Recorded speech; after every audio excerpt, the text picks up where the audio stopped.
Okay, folks, happy day after Thanksgiving, and the Rippaverse certainly has a lot to be thankful for.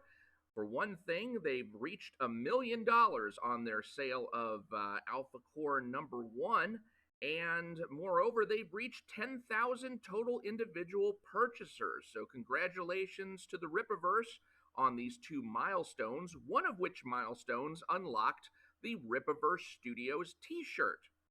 Now, this is kind of ironic considering the trouble that Rippaverse Studios might have caused them, because it looks like Rippaverse Studios might be responsible for a grievous breach in the Rippaverse Code of Ethics. What kind of breach, you ask? The kind that creates a multiverse! That's right, we may have already seen the birth of the Rippaverse multiverse, something that the Rippaverse ethic swears we'd never see. Now, how in the world did this come about? Well, the first thing I have to get into is what and why are multiverses and why do they exist? So, what is a multiverse? Why does it exist? Well, the multiverse is something that was first created, at least to my knowledge, by DC Comics. DC Comics has a character called the Flash. Well, that's not actually technically accurate. You see, they have two characters called the Flash, one of which was popular at the time, and so Carmine Infantino, who was the cover artist on the Flash, decided, hey, you know what would be cool is if we got together Barry Allen, the current day Flash, and Jay Garrick, the Golden Age Flash, and we put them together and had them both try to rescue the same guy from a falling girder. Well, he passed that idea off to Julius Schwartz and said, okay, Julie, you go and explain how there's two Flashes in the same world. Well, Julie Schwartz said, there's not. There's actually two Flashes on two different worlds. He created a story in which Barry Allen of Central City spins a rope super fast to make it stabilize in midair. Don't ask me about the comic book physics of that. And then he climbs the rope, and the rope causes him to vibrate at such a frequency that he pops out of the universe altogether and pops into a different universe where there is no central city, but there is a Keystone City. And moreover, Keystone City is the home of one of his favorite comic book characters whom he patterned himself after, the Flash. So he goes to the home of Jay Garrick, the real life Flash of Keystone City. And in their conversation, he states his belief that there are actually two Earths, and that both Earths were created at the same time in two quite similar universes. They vibrate differently, which keeps them apart. Life, customs, even languages evolved on your Earth almost exactly as they did on my Earth. Destiny must have decreed there'd be a Flash on each Earth. So according to Barry Allen, there is actually a multiverse of Earths, all occupying the same space, but vibrating at different frequencies, so that they never come into contact with each other except when somebody like a Flash crosses the dimensional barrier into one of the other worlds. And on each of these other worlds, there are variations of the same kinds of superheroes, or there might be different superheroes altogether. But in any case, you have all of these different worlds with all of these different sets of heroes. And that is what constitutes the multiverse. They all exist at the same time. Now, multiverses have also been used as blooper fixes. Once the idea of a multiverse became prominent, then writers began realizing that, hey, I can actually use this to fix some of the mistakes, either mistakes I've created or mistakes of old days. And one of the ways that happened just recently is a mistake that Stan Lee made way, way back in the day. See, he created Peter Parker, the timid teenager who was also Spider-Man, except Stan Lee was horrible at names. And in the first issue of Amazing Spider-Man, he accidentally misnamed Peter Parker Peter Palmer. So now you have Peter Parker as a Spider-Man and Peter Palmer as a Spider-Man. Now, understandably, we all know that that was just a goof. But Dan Slott, the writer of Spider-Man today, or was writer of Spider-Man for a while, decided, it would be interesting if we just took Peter Palmer and made him one of the many Spider-Men you could pull out of the multiverse. And so we got Peter Palmer, the Amazing Spider-Man, as a Spider-Man character. If you've seen the Into the Spider-Verse and Across the Spider-Verse movies, then you understand what I'm talking about, but you might not have encountered this particular Spider-Man. So, that's how the multiverse can be used to fix your errors. All you have to do is say, oh, that happened in another multiverse. Now, the problem with multiverses is that they're horrendously unstable. As you can see in this original picture, some of the worlds there are just blowing up. Well, this kind of represents the fact that once you've got a whole slew of universes, it's hard to keep track of all of the different heroes, all of the different histories, everything that came before, everything that is happening at the same time, when these things sync up, when they don't, etc., etc. It becomes an absolute headache. And so, what writers have tended to do is when the multiverses get out of control, they instead wipe those extra universes out. For example, we see this panel from Crisis on Infinite Earths, where the Earth 2 heroes, the Flash and the Golden Age Superman, are asking, what happened to our world? There's no universe out there at all that holds our world. And sure enough, the Robin and Huntress of Earth 2 are also finding that there's not an Earth 1 or an Earth 2 or, all of these different Earths anymore. It's now one reformed Earth where they don't even exist anymore. So you can imagine how traumatic that will be to readers who have followed a superhero for so long and who have just invested so much, for then some writer to come along, and because there's this multiverse that has gone on, they say, we're just going to do away with this superhero altogether and restart him from the very beginning. We're going to start over from zero. All of that previous story that you've invested yourself in is gone now. And that's actually happened. Back in 1985, they put out the series Crisis on Infinite Earths on DC Comics, and it wiped out Superman's history and Wonder Woman's history, and we started over from day one.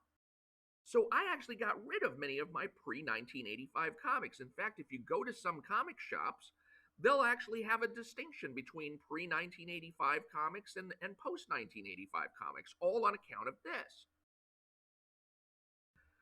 So, knowing that this is a big problem, the Rippaverse Code of Ethics in its section on canon and continuity says, every single book you buy will always matter. If retcons are to exist, a retcon being a retroactive continuity fix, they'll only be used in the classic sense of introducing new information, as opposed to conflicting with prior information. We want every book that you buy to always matter. These stories happened. There will be no lazy time travel to change histories or events. There will be no cheap multiverses that have altered versions of the same character. If you own a book, you own a part of their history, and it's our mission to keep it this way. And moreover, he says, this concept will remain true regardless of the medium. Should the characters appear in officialized animation or live action, the depictions need to be as accurate to the characters as realistically possible.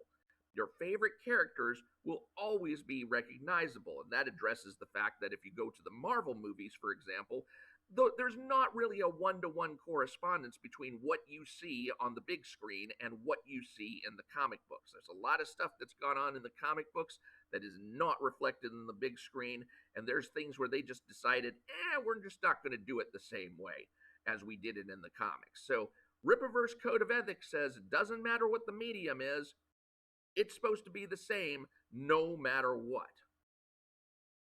So what they're promising is a single Earth, a unified vision of the Rippaverse, this one Rippaverse Earth on which there is a single version of the Rippaverse characters.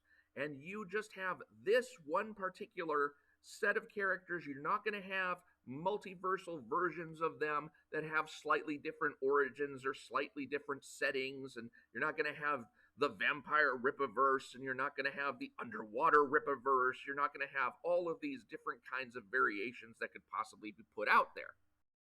And there was much rejoicing among Rippaverse fandom because this is what fans had always wanted, was coherence and an assurance that these stories would not be subject to reboots and retcons and such and such.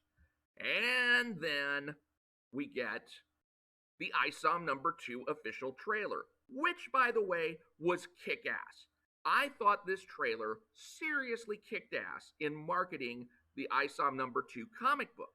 This was a great trailer. You got to see things like Avery confronting Chadron in an alley, and Darren pulling a gun on Avery, and Avery fighting Santuan in broad daylight with Alphacore flying overhead. And then you got to see images of Norfolka and Bloodruth, and you got to see the talk between Avery and Cedric, where Cedric utters these immortal lines of dialogue. Time is a fascinating thing. We often like to think of it as something that just is. But too many people let the past determine who they are, when true greatness is determined by how one deals with the present. Time is a gift, Isom. What are you going to do with yours? I mean, who could forget that dialogue? But there's a problem. None of these scenes happened in the comics. None of this. Avery never fought Chadron in an alley. He fought Chadron indoors. Darren never drew a gun on Avery. Avery fought Santuan at night, and Alphacore was nowhere to be found during that fight. And moreover, all of this fantastic dialogue from the trailer never occurred in the comics. So what the hell? Do we have a multiverse situation on our hands now? I mean, do we have one Superman carrying Isom #2, the comic book, and then the other Superman carrying the Isom #2 official trailer? Because remember, the concept remains true regardless of the medium. It doesn't matter that you have a video trailer on one hand and the comic book on the other hand. They're both official. They're both supposed to be the same. So question, did Rippaverse Studios break the Rippaverse Code of Ethics? Now, I'm going to try and salvage things so that they did not, in fact, do that. And the way that I'm going to do that is by proposing the following. The Isom #2 trailer opens on this scene with Chadron facing off with Avery in an alleyway. And Avery is quoting some dialogue, "No more quitting," that he encounters earlier in response to a question that Cedric poses to him. And so that is leading me to think that this confrontation between Avery and Chadron is actually a future confrontation that is being presented as our present day. And everything else that we're seeing in the video, all of these different scenes, are Avery's memories of past events. But those memories are not one-to-one with how the events actually happened. He's got things scrambled. I mean, he's in a conflict with Chadron, so, it's natural that he'd get his memories of certain things wrong. So all of these events happened, in a sense, in his metaphorical recollection of those events, but these are not like one-to-one accurate representations from his memories. His memories at this point are jumbled and clouded and understandably not one-to-one with reality. So we're getting Avery's kind of hazy recollection of events past as opposed to the actual recollection of events past, which you would see in the comic books. So that's how I would save that. But there's still an issue, and the issue is Norfolka. You see, Norfolka and Avery have yet to meet in the comics at all, in any capacity. And here we see Avery remembering Norfolka. Not just Norfolka, but Norfolka using their powers. Okay, so what does this mean? Well, it means that sometime before Avery fights Chadron in the alley, which we've already determined to be some future event, Avery must have met Norfolka and seen them use their powers. Now, that might happen sometime in the future, or before the fight with Chadron, or it might have already happened back in Avery's prior days. But the point is this sequence has to come first somehow in order to be one of Avery's memories. Otherwise, we've got a multiverse situation on our hands. So, my answer to the question of did Rippaverse Studios break the Rippaverse Code of Ethics is a qualified no. It's no so long as, number one, someday Isom fights Chodron in an alley, or number two, so that would establish this scene as being a future scene, or number two, sometime prior to that point, Isom has met Norfolka and they have used their powers in his presence. So either in the future or sometime in the past, Avery must have met Norfolka and learned about their powers. If neither of these particular points, if either one of these particular points is violated, then we are in a multiverse screaming Superman situation. Now here's the question. Is Eric July aware of this? I think he is. And I think he is because I think someone whispered in his ear, do you realize what the studio has actually accidentally done to us? And here's why I think that. It's because of the Alphacore trailer. The Alphacore trailer, if you noticed, and if you got past its dumbass dialogue problems, which are easily fixed by anyone who has even a simple idea of editing, it sticks very, very close to the scripts of Isom number 1 and Isom number 2, where they have a debriefing session after the fight with Yaira in Isom number 1. Now, it sticks a little too close, though. And how we know it's sticking too close is because when we look at the dialogue that occurs in the scene, we see lines like this. Then why are we just now debriefing? Now, keep in mind, that's the first line of the scene. Then why are we just now debriefing? Solari, this mission is not complete. I only know of her. Our lack of data collection is a problem. Valdez, I'm aware of your investigative talents. Braxwell spoke highly of you, and that's why you're on this team. And then, in probably one of the most just absolutely nail-dragging across chalkboard scene, we have a technician slow-walking a file to Valdez, almost as if to say, our data collection is just fine, bitch. So, it's like that I really could have done without. But that's not really the point. The point is, why is this dialogue so stunted? I mean, look at Valdez's first line. Then why are we just now debriefing? You don't start a scene with someone saying then. And likewise, Solari's response, this mission is not complete, doesn't even really answer her question. Now, why is that? Why is it that these two lines of dialogue are so stunted and disjointed? Well, it's because they come straight from the comic book, Isom number 2, and the scene that's in there, and they're not successive statements.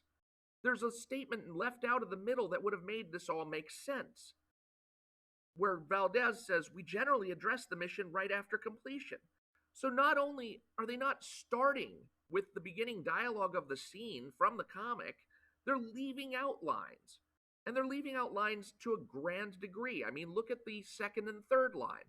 Where do those come from? Well, we see this mission is not complete, but the rest of it is off these two panels. You have to go panels further and look at all of that dialogue in the way.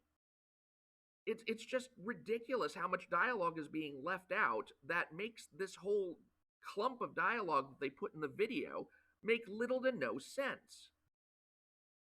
And I will leave it to you to read the rest of that scene from the comic and then determine whether or not this accurately captures what was said in the scenes. Now, thankfully, the words are fairly much the same, but there's like practically, honest to God, I wonder if the people who tried to make this condensation of dialogue have English as a first language. That is how badly they've translated this particular block of dialogue. But in any case, you do see that Alphacore sticks to the script of Isom number 1 and 2, and probably of Alphacore number 1. If you look at the scenes corresponding to that, you will probably see one-to-one correspondence with the animation and like the fight scenes and the stuff that actually occur in the comic book. Whereas in Isom number 2, you don't see that one-to-one correspondence, and that set us up for the potential multiverse problem that we could have. In fact, I think somebody basically said to Eric July, we'd better tell the studio to follow the original text as closely as possible, or they're going to bareback us on their cornholes again.